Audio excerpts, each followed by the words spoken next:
நன்றாக கவனிங்க. கர்த்தர் நம்முடைய எல்லா காரியங்களையும் உற்று கவனித்துக் கொண்டிருக்கிறார். இதுதான் இன்றைக்கு தலைப்பு.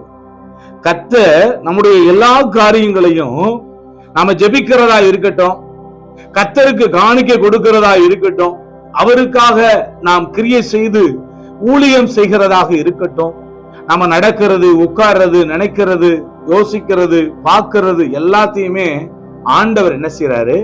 கவனித்துக் கொண்டிருக்கிறார். ஆமென். அவர் சிங்காசனத்திலே அமர்ந்து சகலத்தையும் உற்று நோக்கி கொண்டிருக்கிறார், பார்த்து கொண்டிருக்கிறார் என்பதை நாம் புரிந்து கொள்ளுவோமாக. வேத வசனத்துல நாம பார்க்கும் போது நம்ம வசனங்களை வாசிப்போம். இயேசு காணிக்கை பெட்டிக்கு எதிராக உட்கார்ந்து ஜனங்கள் காணிக்கை பெட்டியில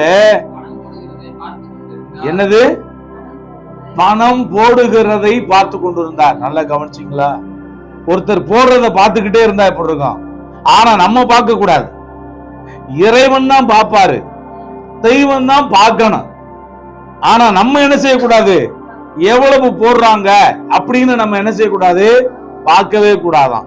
ஏன் அப்படின்னா, வலதுகை செய்கிறத இடதுகை அறியாதிருக்க கடவுது. நம்ம உடம்புல, நம்ம சரீரத்துலதான் நம்முடைய வலதுகை இருக்கு. ஆனா அது செய்கிறத இடதுகைக்கு தெரியக்கூடாதான். அப்ப பாத்தீங்களா? ஆனா தெய்வத்துக்கு அதிகாரம் இருக்கு. அவரு நம்மள எல்லா காரியங்களையும் அவர் உற்று நோக்கி பார்த்து கொண்டு இருப்பதற்கு அவருக்கு அதிகாரம் இருக்கிறது. ஜனங்கள் காணிக்கை பெட்டியில பணம் போடுகிறதை இயேசு பார்த்து கொண்டிருந்தார். அப்ப நம்மளையும் கூட, அதனாலதான் இந்த ஆகார் சொன்னாங்க போல, இல்ல, நீ லகாய் ரோயி எல் ரோயி, நீர் என்னை காண்கிற தேவன். இதுக்கு இத தலைப்பா வைக்கலாம். நீர் என்னை காண்கிற தேவன், அவர் என்னை காண்கிறார். அவர் லகாய் ரோயி, அவர் எல் ரோயி, நீர் என்னை காண்கிற தேவன், என்னை காண்பவரை நானும் இவ்விடத்திலே கண்டேன் என்று சொல்லி அதுக்கு லகாய் ரோயி என்று பெயரிடப்பட்டது. அப்ப நம்முடைய தேவன் பாருங்க, காணிக்கை பெட்டிகளை பணம் போடுகிறதை இயேசு பார்த்து கொண்டிருந்தார். இன்றைக்கும் கூட நாம் கர்த்தருக்காக ஊழியத்திற்கென்று அவருக்காக விதைக்கின்ற காணிக்கைய அவர் கணக்கிலே வைக்கிறார், அதை கவனிக்கிறார், அதை பார்க்கிறார். வாசிங்க, வாசி. ஐஸ்வர்யவான்கள் ஐஸ்வர்யவான்கள் அநேகர் அதுல அதிகமாய் போட்டார்களாம். அதிகமாய் போட்டார்கள். ஆனா அந்த சபையில ஏழையான ஒரு விதவையும் இருந்தாள். அவள் புருஷனை இழந்தவ. அவளுக்கு பாத்தீங்கன்னு சொன்னா வரவுகள், அவளுக்கு தேவையான சம்பாத்தியம், வருமானம் என்று சொல்லுகிறதற்கு ஒண்ணும் இல்லை. ஆனா அங்க அவள் ஏழை விதவின்னு சொல்லப்பட்டிருக்கு. அவங்களுடைய மகனை பத்தி அங்க பேசல. அந்த அம்மாவோட மகளை பத்தி பேசல. ஆனா அந்த அம்மா மட்டும்தான் இருந்திருப்பாங்க போல. ஆண்டவர் சொல்றத பார்த்தா ஒருவேளை பிள்ளைகள் இருந்து கைவிடப்பட்டிருக்கலாம், ஒருவேளை பிள்ளைகள் இல்லாம இருக்கலாம். ஆனா அந்த ஆண்டவர் இயேசு இந்த அம்மாவை பற்றி அங்கே சாட்சி சொல்லுகிறார். அங்கே ஒரு ஏழை விதவையும் இருந்தால். நல்லா கவனிங்க, கர்த்தருடைய கண்கள் பணக்காரர்கள் காணிக்கை போடுவதையும் கவனித்துக் கொண்டு இருக்கிறது. கர்த்தருடைய கண்கள் ஏழை மக்களும் கர்த்தருக்காக போடுகிறதை கவனித்துக் கொண்டிருக்கிறது. வேத வசனம் சொல்லுகிறது, ஏழைக்கு இறங்குகிறவன் கர்த்தருக்கே கடன் கொடுக்கிறான். எப்படிங்க? அவன் கொடுத்ததை கர்த்தர் திரும்ப கொடுப்பாராம். ஏழைக்கு இறங்குகிறவன் கர்த்தருக்கு கடன் கொடுக்கிறான். ஆண்டவருக்கு என்று நீங்கள் ஊழியத்துல அரிசிய ஏழைகளுக்காக வாங்கி விதைக்கும் பொழுது அதனுடைய பலனை நீங்க அடையாம போக மாட்டீங்க. நீங்க வசனங்களை நீங்க வாசிப்பீங்கன்னா பாருங்க, சீசன் என்கிற நாமத்து நிமித்தமா ஒருவேளை தண்ணி கொடுத்தா கூட அதனுடைய ஆசீர்வாதத்தை அவன் அடையாமல் போக மாட்டான். அதனாலதான் தண்ணிய கூட கொடுத்தா ஆசீர்வதிக்கிறேன்னு சொல்றவரு கர்த்தருக்கு காணிக்கை போட்டா, ஏழை விதவைகளுக்கு அரிசிய, ஏழை விதவைகளுக்கு உணவை, ஏழை மக்களுக்கு நீங்க அவங்க உடுத்துவதற்கான வஸ்திரங்களை கொடுக்கும் போது அவர் உங்களை மறந்து விட மாட்டார். உங்களை ஆசீர்வதிக்க அவர் ஒருபோதும் மறக்க மாட்டார். ஏழைக்கு இறங்குகிறவன் கர்த்தருக்கு கடன் கொடுக்கிறான். அவன் கொடுத்ததை கர்த்தர் திரும்ப கொடுப்பாராம். கர்த்தருக்கு கடன் கொடுக்கணும் அப்படின்னு நினைச்சா ஏழைகளுக்கு கொடுந்தார் கர்த்தர். ஆனா இங்க ஏழை விதவையை கர்த்தர் பார்த்து கொண்டிருந்தார், பணக்காரர்களையும் கர்த்தர் பார்த்து கொண்டிருந்தார். இன்றைக்கு உங்களை என்னையும் இந்த வசனத்தை கேட்கிற யாவரையும் இயேசு பார்த்து கொண்டேதான் இருக்கிறார். அவருடைய கண்கள் நம்மை பார்க்கிறது. பரலோகத்திலிருந்து அவர் நம்மை கவனித்துக் கொண்டிருக்கிறார். பூமி எங்கும் அவருடைய கண்கள் உலாவித் திரிகிறதாம். கர்த்தர் காண்கிறார். ஆமென். கர்த்தர் நம்மை காண்கிறவர். நீதிமான் என்கிற நாமத்தின் நிமித்தம், சீசன் என்னும் நாமத்தின் நிமித்தம் நீங்க எதை கொடுத்தாலும் அதை கர்த்தரிடத்துல பலனை நீங்க அடையாம போக மாட்டீங்க. உதாரண குணமுள்ள ஆத்மாதான் செழிக்குமா. உதார குணமா நம்ம செய்வோம்னா அது என்ன செய்யுமா? செழிக்குமா. உதார குணமுள்ள ஆத்மா செழிக்கு. எவன் தண்ணீர் பாய்ச்சுகிறானோ அவனுக்கு தண்ணீர் பாய்ச்சப்படும். ஒரு அடிபம்பு இருக்கு. அந்த அடிபம்ப ஒரு சில அடிபம்பு இருக்கு தெரியுமா உங்களுக்கு? அந்த அடிபம்புல என்ன செய்யணும் தெரியுமா? தண்ணி வரணும்னா என்ன செய்யணுமா? முதல்ல தண்ணிய ஊத்தணும். தண்ணிய ஊத்துனதுக்கு அப்புறமா அந்த தண்ணி கீழே இறங்கி போய் என்ன செய்யுமா? உள்ள இருக்கிற தண்ணிய அந்த இடையில இருக்கிற அந்த காற்று என்ன செய்யுமா? பம்ப் பண்ணி வெளியே கொண்டு வருமா. அதே மாதிரிதான் சில வேளைகள்ல கர்த்தரின் ஆசீர்வாதங்களை, நன்மைகளை நாம் பெற்று அடைந்து அதை சுதந்திரித்துக் கொள்வதற்கு கொஞ்சம் ஊத்த வேண்டியது அவசியமா இருக்கு, கொஞ்சம் விதைக்க வேண்டியது அவசியமா இருக்கு, கொஞ்சம் தாராளமா கொடுக்க வேண்டியது அவசியமா இருக்கு. வாசிங்க. ஏழையான ஒரு ஆண்டவர் பாருங்க கணக்க கரெக்டா போடுவாரு. ஆண்டவர் நீங்க எதை விதைக்கிறீங்களா கரெக்டா கணக்கு வச்சிருப்பாரு. ஆமென் சொல்லுங்க. இன்னைக்கு வரைக்கும் ஒருவேளை நாம எழுத மறந்துட்டாலும் கர்த்தர் எழுத மறக்கல. அலைச்சலை எண்ணி வச்சிருக்கிற தெய்வம் இல்லையா அவரு? என் கண்ணீரை உம்முடைய கணக்கில வையும், என் அலைச்சல்களை தேவருக்கு எண்ணி இருக்கிறீர். ஆண்டவரே என்னுடைய கண்ணீர் எல்லாம் உம்முடைய துருத்திகள் அல்லவோ இருக்கிறது, உம்முடைய கணக்கில் அல்லவோ இருக்கிறது அப்படின்றாரு. அப்போ ஒரு ஏழை விதவையும் வந்து ஒரு துட்டுக்கு சரியான 2 காசை போட்டால் அப்பொழுது அவர் தம்முடைய சீசரை அழைத்து,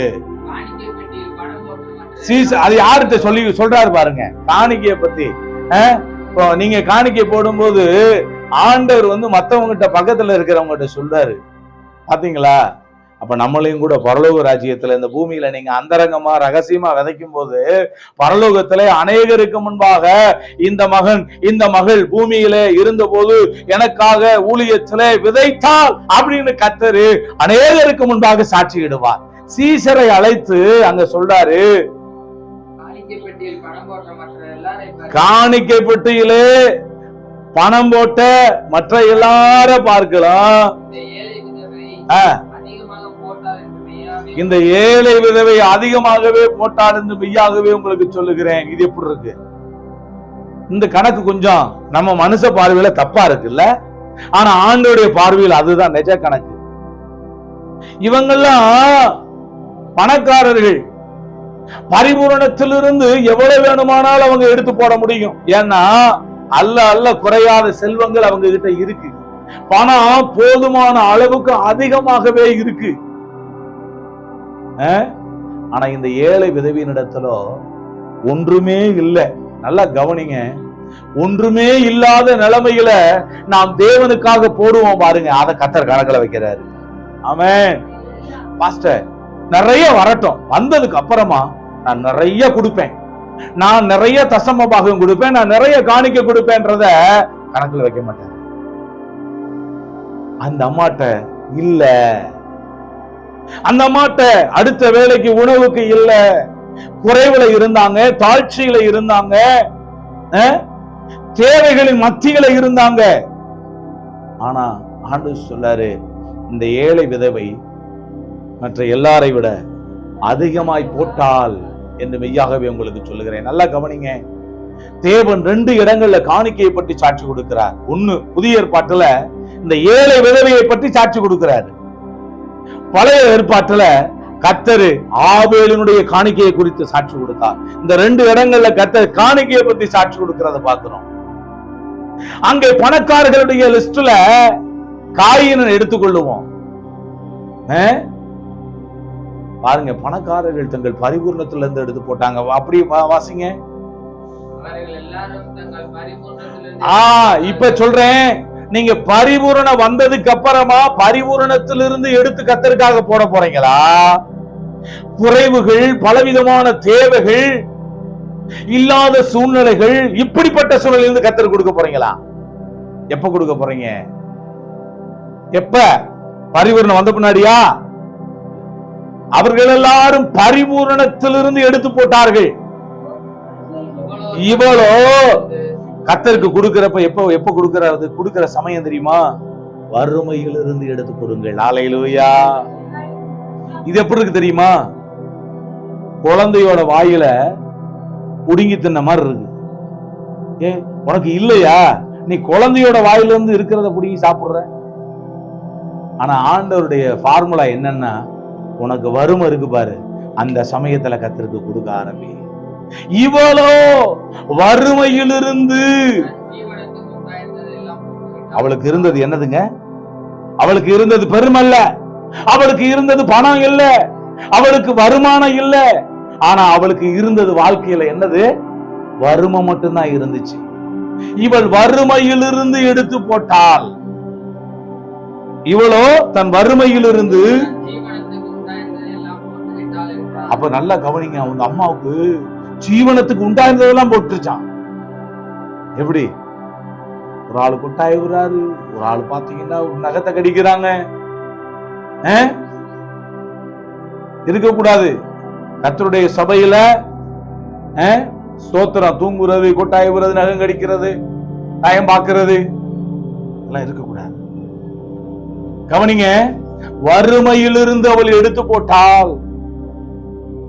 நீங்க எதுல இருந்து கொடுக்கறீங்க? நிறைய பேர் இப்படித்தான் இன்னைக்கு உலகத்துல நினைக்கிறாங்க, எனக்கு நிறைய வசதி வாய்ப்புகள் வரட்டும், எனக்கு பரிபூரணம் வரட்டும், நிறைய பணம் வரட்டும், நிறைய வருமானங்கள் வரட்டும், அதுக்கப்புறம் நான் கர்த்தருக்கு கொடுக்கிறேன் அப்படின்னா செத்து போயிடுவாங்க. அதுக்கு முன்ன ஏன் தெரியுமா?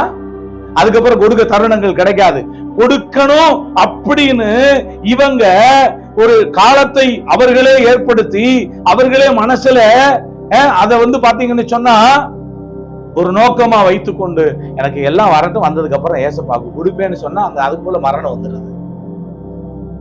தரித்திரத்துல இருந்த பொழுது மக்கெதோனியா சபை கொடிய தரித்திரத்துல இருந்த பொழுது கர்த்தருக்காய் விதைத்தார்கள். அப்படி விதைத்த பொழுது கர்த்தர் என்ன செய்ய ஆரம்பித்தாருன்னா அவங்கள ஆசீர்வதிக்க ஆரம்பித்தார். ஆமென். லூக்காவுல 21வது அதிகாரம் 1வது வசனத்திலிருந்து மீண்டுமாக அதே வார்த்தைகளை பார்ப்போம். அவர் கண்ணேறிட்டு பார்த்தபோது, இங்க பாருங்க, ஆண்டவருடைய ஒத்து பார்த்துக்கிட்டே இருந்தா எப்படி இருக்கும்? நல்லா உண்மையாவே சொல்றேன், சாப்பிடறத பார்த்துக்கிட்டே இருந்தா சாப்பாடை நிப்பாட்டிட்டு உள்ள போயிருவேன். ஒருத்தர் திண்டுகிட்டே இருக்கிறத, சாப்பிட்டுக்கிட்டே இருக்கிறத பார்த்த வாய என்ன செய்வீங்க? இன்னும் நிறைய பேரை பாக்குறோம், பஸ்ல போகும்போது பாத்தீங்கன்னு சொன்னா நிறைய கடலை வாங்குவாங்க, வெள்ளரிக்காய் வாங்குவாங்க, இன்னும் பார்த்தா வடை, நிறைய ஸ்நாக்ஸ் எல்லாம் வாங்கிட்டு வந்து பக்கத்துலதான் உட்கார்ந்து இருப்பாரு. ஒரு சீட்ல 2 பேர் உட்கார்ந்து இருப்பாங்க, இல்லைன்னா 3 பேர் உட்கார்ந்து இருப்பாங்க. அவங்க மத்தியில பாத்தீங்கன்னா நடுவுல உட்கார்ந்துக்கிட்டு நந்தி மாதிரி குறிச்சுக்கிட்டே இருப்பாங்க. ஆனா பக்கத்துல ஆள் இருக்குமே, அந்த டைம்ல எப்படிதான் சாப்பிட முடியுது அப்படின்னு அந்த மேனஸே தெரிகிறது கிடையாது. இல்லைன்னா கொடுத்துட்டாவது சாப்பிடணும். இங்க இயேசு வாயை கவனித்துக் கொண்டு இருக்கிறார். இங்க இயேசு அவங்க காணிக்கையை பெட்டிய பார்த்து கொண்டே இருக்கிறார். நம்ம வாயையும் கவனிக்கிறாரு, நம்ம என்ன செய்யறோன்றதையும் பார்த்துக்கிட்டே இருக்கிறார். இயேசு கண்ணேறிட்டு பார்த்த போது ஐஸ்வர்யவான்கள் காணிக்கை பெட்டிகளே தங்கள் காணிக்கையை போடுகிறதை கண்டா. நிறைய பேரு பணம் நிறைய இருக்கிறவன் டப்புன்னு எந்திரிச்சிருவான்ல. ஆமா, உடனே எந்திரிச்சு பாத்தீங்கன்னா காலரை தூக்கி விட்டு பாரு, இப்படி போடுறேன் பாருன்னு சொல்லிட்டு பார்த்தா நகையை கலட்டி போட்டுருவாங்க, பணத்தை கட்டா தூக்கி போடுவாங்க. ஆனா அதையெல்லாம் ஆண்டவர் பார்த்தா நம்ம எவ்வளவு பணம் போடுறோம்னு சொல்லி ஆண்டவர் மெச்சிக்கிறான்னு சொல்லி நினைப்பாங்க. ஆனா மெச்சிக்கிற மாட்டாரு. ஆண்டவர் இல்லாதவைகளின் மத்தியிலே, வறுமையான சூழ்நிலைகளிலே, தேவைகளின் மத்தியிலே, தாழ்ச்சியான சூழ்நிலைகளிலே தான் ஆசீர்வதிக்கப்பட வேண்டும், நான் கர்த்தராலே நன்மையை பெற்றுக்கொள்ள வேண்டும் என்கிற விசுவாச சிந்தையோடு விதைக்கிறதான் அவர் என்ன செய்யறாருன்னா பாக்குறாரு. அதைத்தான் ஆண்டவர் அங்கீகரிக்கிறாரு. பாக்குறோம், ஒரு ஏழை விதவை 2 காசை போடுகிறதை கண்டு ஆண்டவர் கவுண்டிங் வச்சிருக்காரு. புரிந்து கொள்ளுங்க, நடைய கவுண்டிங் வச்சிருக்கிறாரு, நம்ம பேசுற வார்த்தைகளை கவுண்டிங்ல வச்சிருக்கிறாரு, தலைமயிரையும் எண்ணி வச்சிருக்கிறாரு. அப்ப எல்லாத்தையும் எண்ணி வச்சிருக்கிறாங்க. 2 காசை போடுறத அவர் பாக்குறாரு. 2 காசை போடுகிறதை கண்டு நம்ம அவ கேவலப்படுத்திட்டார் நினைக்கிறீங்களா? இந்த அவமானப்படுத்திட்டார் நினைக்கிறீங்களா? நம்ம பாரு 2 காசை போடுதியா, ஆண்டு சொல்லிவிட்டாரு, நம்மாவுக்கு எவ்வளவு கேவலம் அப்படி நினைச்சிட்டா? இல்ல. ஏன் அவரை சொன்னார்னா, எல்லாத்த விட இந்த அம்மாவை நிப்பாட்டி தானே சொல்லியிருப்பாரு. அந்த அம்மாவுக்கு எவ்வளவு சந்தோஷமா இருந்திருக்கும்ல. இயேசுவே புகழ்ந்தார். அதே போலதான் நாம கர்த்தருக்காக இந்த உலகத்துல செய்யக்கூடியதான ஊழியத்தை பார்த்து, நாம் கர்த்தருக்காக இந்த உலகத்தில் அவருடைய ஊழியத்திற்கு விதைக்கிற காணிக்கையை பார்த்து அவர் நம்மை புகழ வேண்டும், அவர் நம்மை மெச்ச வேண்டும், அவர் நம்மை பாராட்ட வேண்டும். அப்படி நாம் வாழ வேண்டும். கண்டு இந்த ஏழை விதவை மற்ற எல்லாரை பார்க்க அதிகமாய் போட்டால் என்று மெய்யாகவே உங்களுக்கு சொல்லுகிறேன், அவர்கள் எல்லாரும் தங்கள் பரிபூரணத்திலிருந்து எடுத்து போட்டார்கள். இப்ப கேட்பான், பரிபூரணத்திலிருந்து எடுத்து கர்த்தருக்கு கொடுக்க போறோமா, வறுமையிலிருந்து கர்த்தருக்கு கொடுக்க போறோமா? சொல்லுங்க. இப்ப பாஸ்டர் என்கிட்டயே ஒண்ணும் இல்ல, ஆனா எதையாவது ஒண்ணு என்கிட்ட வாங்கணும்னு நினைக்கிறீங்களே, நீங்க எவ்வளவு பெரிய ஆளு?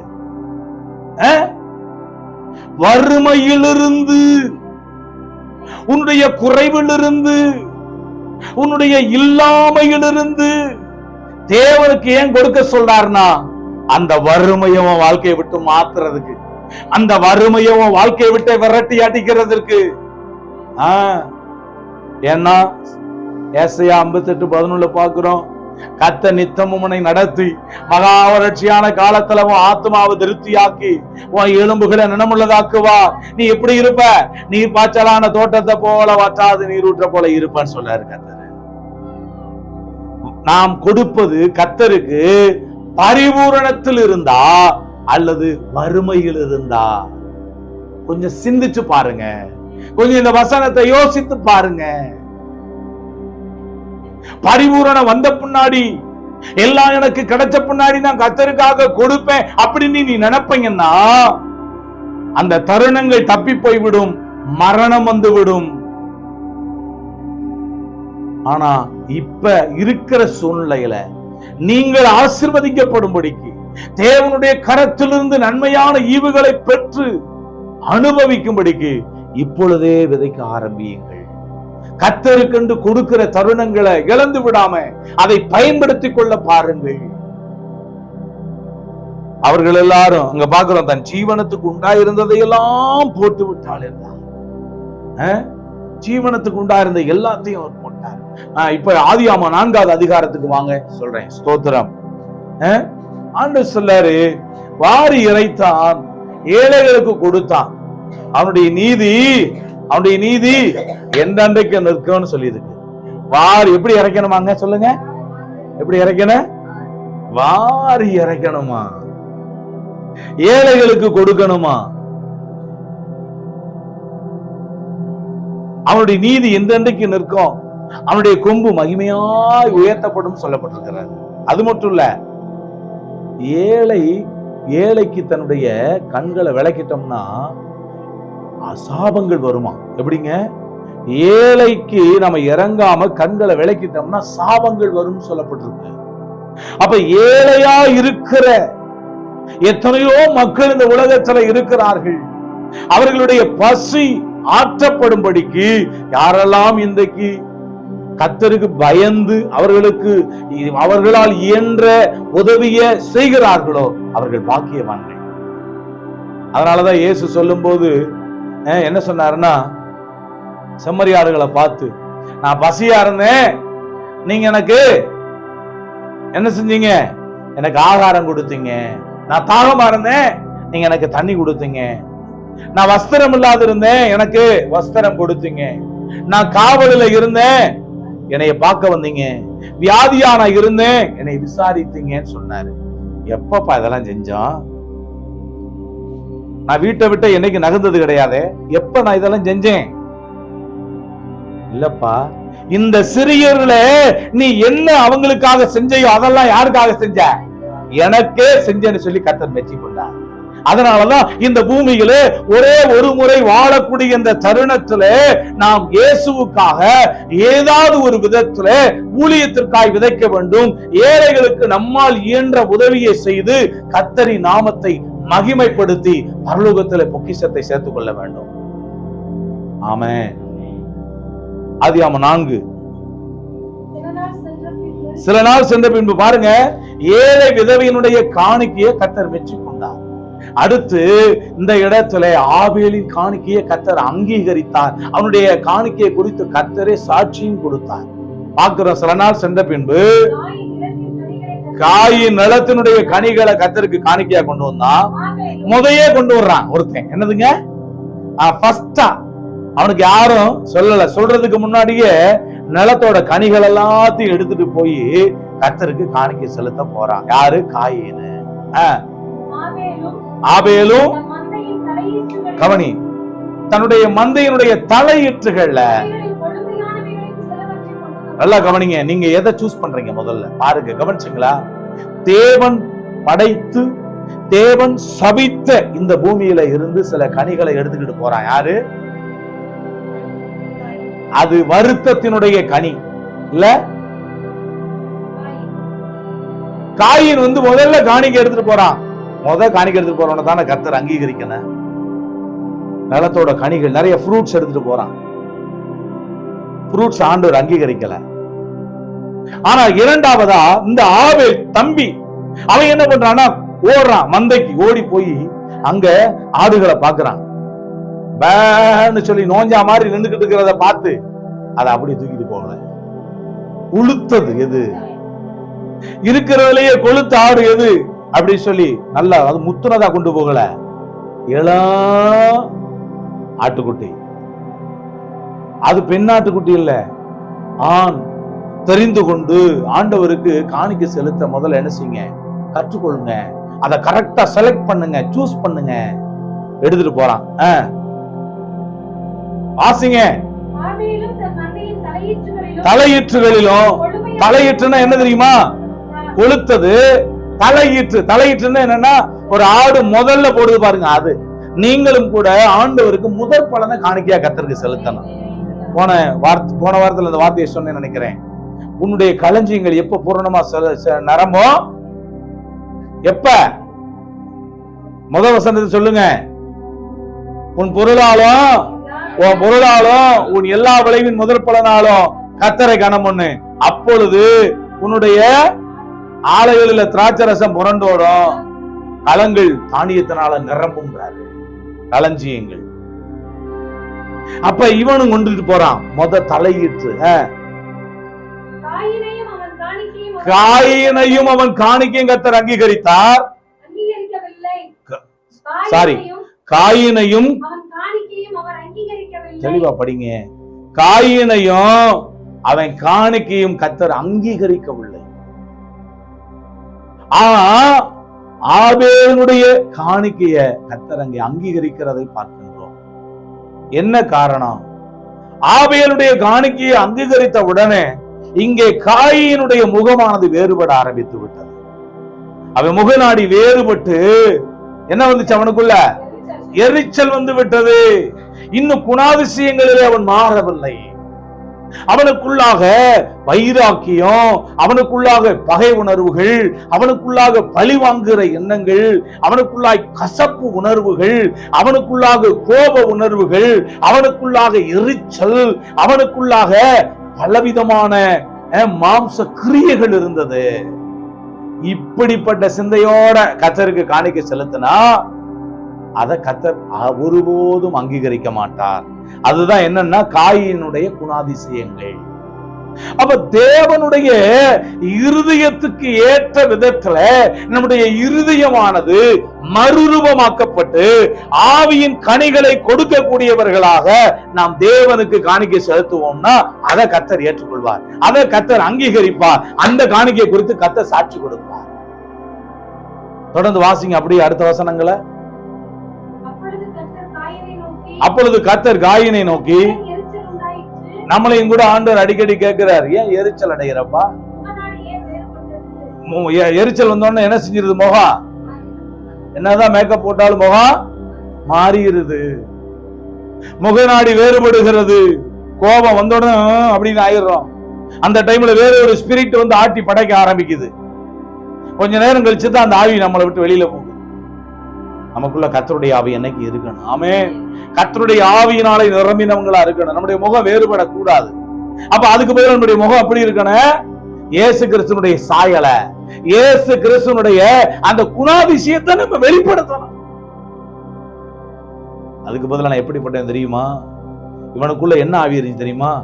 கொலகார ஆவி. என்னங்க? இந்த கொலகார சிந்தையோட கர்த்தருக்கு காணிக்க படைச்சா இந்த இடத்துல வந்து இந்த நபரை வந்து பாத்தீங்கன்னு சொன்னா மெச்சி உங்களை வந்து தாழ்த்திட்டோம்னா எப்படி இருக்க?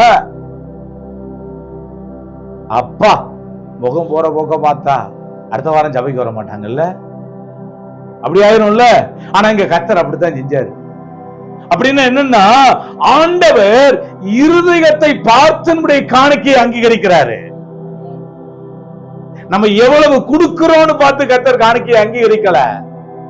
இருதயத்துல மனப்பூர்வமா, சந்தோஷமா, உற்சாகமா, அவருக்கு ஏற்ற குணாதிசயத்தோட நம்ம விதைக்கிறோமான்னு கர்த்தர் பார்த்து அதைத்தான் ஆண்டவர் அங்கீகரிக்கிறார். ஏப்பா உன் முகநாடி வேறுபட்டுச்சு? அதுக்கு பதில் நீ நன்மை செஞ்சீங்கன்னா உனக்கு மேன்மை இல்லையா? நம்ம என்ன செய்ய பழகணும்? நன்மை செய்ய பழகணும். ஆமென் சொல்லுங்க. ஆமா, நன்மை செய்ய பழகுங்க, தீமை செய்தலை விட்டு ஓயுங்கன்னு சொல்றாரு. நன்மை செய்யுங்க.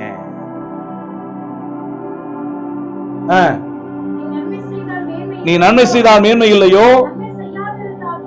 நீ நன்மை செய்யாம இருந்தீங்கன்னா பாவம் உன் வீட்டு வாசப்படியில படுத்து கிடக்கும்.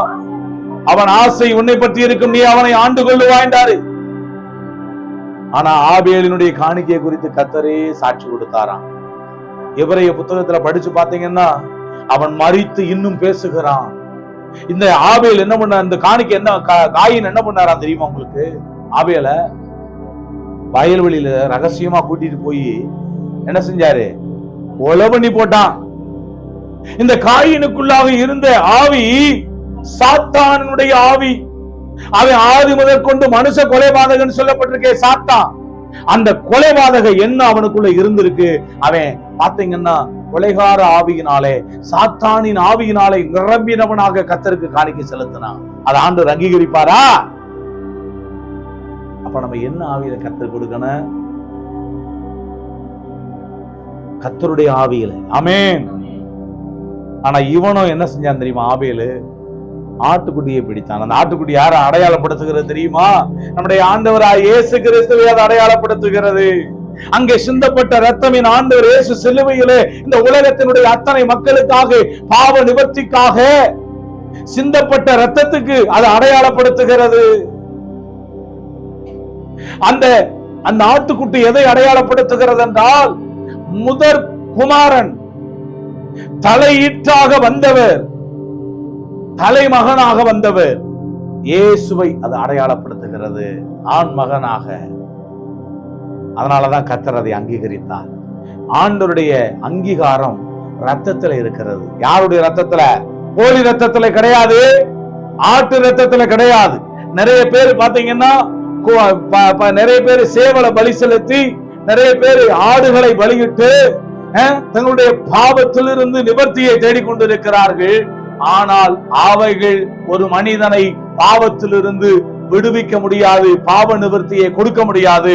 வானத்தையும் பூமியையும் படைத்த சர்வ வல்லமையுள்ள ஆண்டவர் இயேசு கிறிஸ்து கல்வாரி சிலுவையிலே சிந்தின மனுக்குலத்தினுடைய ஒவ்வொருத்தருடைய பாவத்துக்காக சிந்தின அந்த ரத்தம் மட்டுமே நம்மை பாவங்களிலிருந்து விடுதலையாக்க முடியும். ஆமென்.